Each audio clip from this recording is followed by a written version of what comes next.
the first time I saw Sarah was actually when we went, me and my friends went to a bar or restaurant, The Pint, just to hang out. And coincidentally, Sarah and her friends came in as like a medical student party kind of thing. But this was like a big party. Everyone knew about it. It was on Facebook, and I don't know how Sam and his friends didn't hear about it, but were at the same bar. We really didn't know. But I remember seeing Sarah from afar, and I was thinking, that is a very gorgeous girl. I really wanted to talk to her, but at the same time, the way she looked was a little intimidating. So that night, I never worked up the courage to actually go and talk to her. And I remember at the end of the night, I was like, oh, if only I had another chance, I'd go talk to her and try to get her number.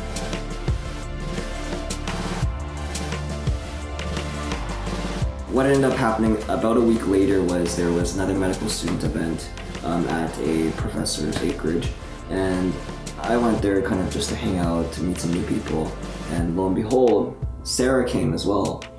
And I was like, okay, this time I am definitely going to chat her up. I'm definitely going to try to get her number. But I was still a little shy, so I got two of my female friends to kind of help introduce me to her. But mind you, this is like an acreage party for welcoming the first years, and there's probably only like 3 third-year students that were there. 10 third-year students that were there, and Sam was one of them, and he was there to make new friends, like he said. And you know, there's just so little few of them that I was gathering some tips from these 2 nice girls who were chatting with me on how to succeed in school. And next thing you know, they bring their friend over and they're like, have you met Sam? And then they just wandered off, and next thing you know, Sam and I are just chatting.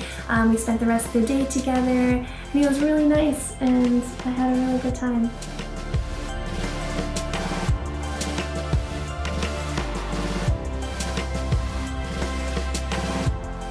So on our first date, this probably happened about 2 weeks after. We were chatting on Facebook for a little while, and I thought we were getting along, but every time I asked her to go out, she was like, oh, I'm sick, I can't come out. And it was getting to my mind. I was like, why does this girl keep blowing me off? But I was really sick that week. For a good week or 2, I couldn't even like swallow. I was having a runny nose. It was just really bad. So eventually, she finally agreed to go on a date. And I remember the night before the date, I had this nightmare that I was much shorter than her, and that was going to be a deal breaker. And I remember going on this date, panicking in my mind, like, oh, I just hope I'm not shorter than she is, or else she's not gonna want to go out with me.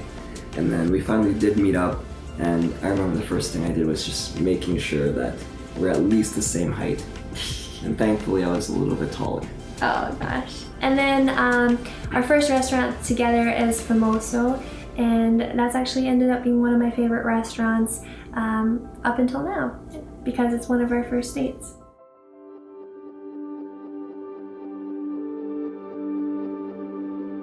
I don't think there was a particular moment that happened all of a sudden. I think it was something that kind of built up over time that was long overdue.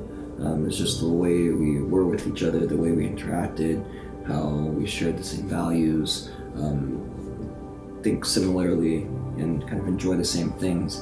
And the fact that when she wasn't around, the way I felt was much more empty. So I think it was just something that over time I just all of a sudden knew that she was the one for me.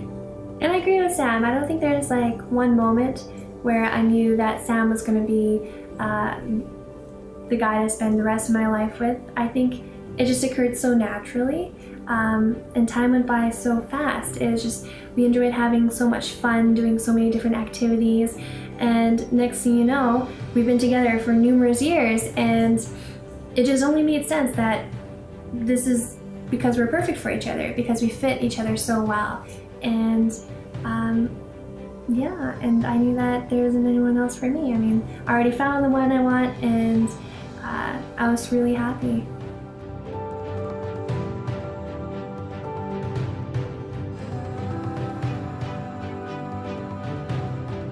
One of the silly quirks that Sam has is he's always watching these weird documentaries about nature or science, and he just sits there watching this intensely, and he's like, Sarah, you never know when you'll need to pull a cool fact out of your sleeve during a dinner party. And so yeah. And so that's one of the cool quirky facts. The second quirky thing that Sam does is like the way he laughs, which I find so adorable. If you ever get to see it, he kind of giggles like and like it's kind of like that text. Sometimes Asian people text KKK or KEKEKE, and I never knew that there's an actual laugh that matched the words on the text, and Sam has it, so if you ever make him laugh really hard, you'll be able to hear it.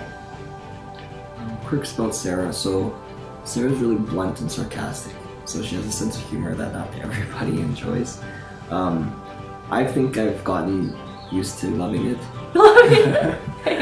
But with some of her friends, like, they always make fun of her. She'd be like, oh, that's such a Sarah thing to say, like, oh, Sarah, you can't say that to people, and that kind of stuff. But I think that's kind of one of the things that makes her unique. Another thing about her is that Sarah wants to say quotes, but oftentimes she'll like forget them. So like there was like a couple weeks where like she went around trying to get me to wake up early and do activities, and she was like, oh, the early bird road to success, because she couldn't remember the actual quote, which was early bird gets the worm. Mind you, I've been told that my bluntness is very refreshing and people enjoy it, and obviously you do, right?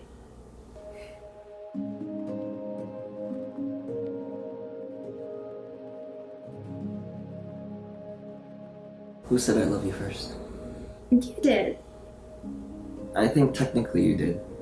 So what happened was a couple months in, we were sitting on the couch, we were watching a romantic movie, and then all of a sudden Sarah just turned over to me and she's like, Sam, I think I'm falling in. And she stops, and then she continues, I think I'm falling in like with you.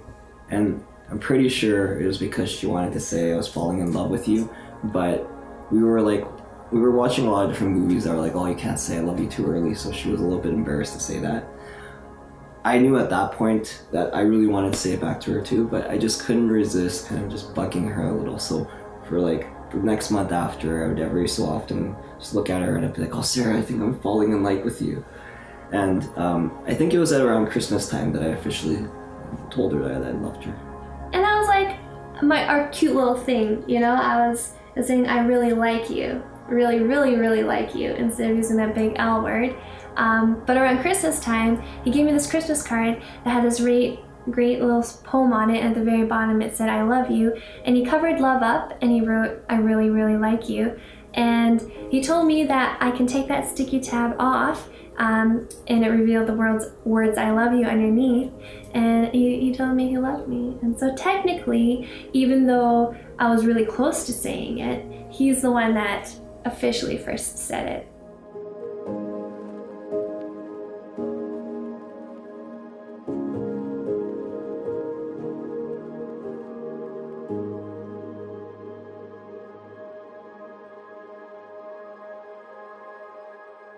When we're married in the future, I imagine that we'll have a handful of kids, maybe 3. Sam's wanted a dog his entire life, so we'll have a golden retriever named Happy. I can imagine that we'll go on lots of adventures together, sometimes as a family, sometimes just the two of us sneaking away. We like to travel, so I imagine we'll travel during our breaks, and we'll do a lot of outdoor activities. I really want to learn how to go camping. Anything else you picture? We'll go on trips with our dog too. High five.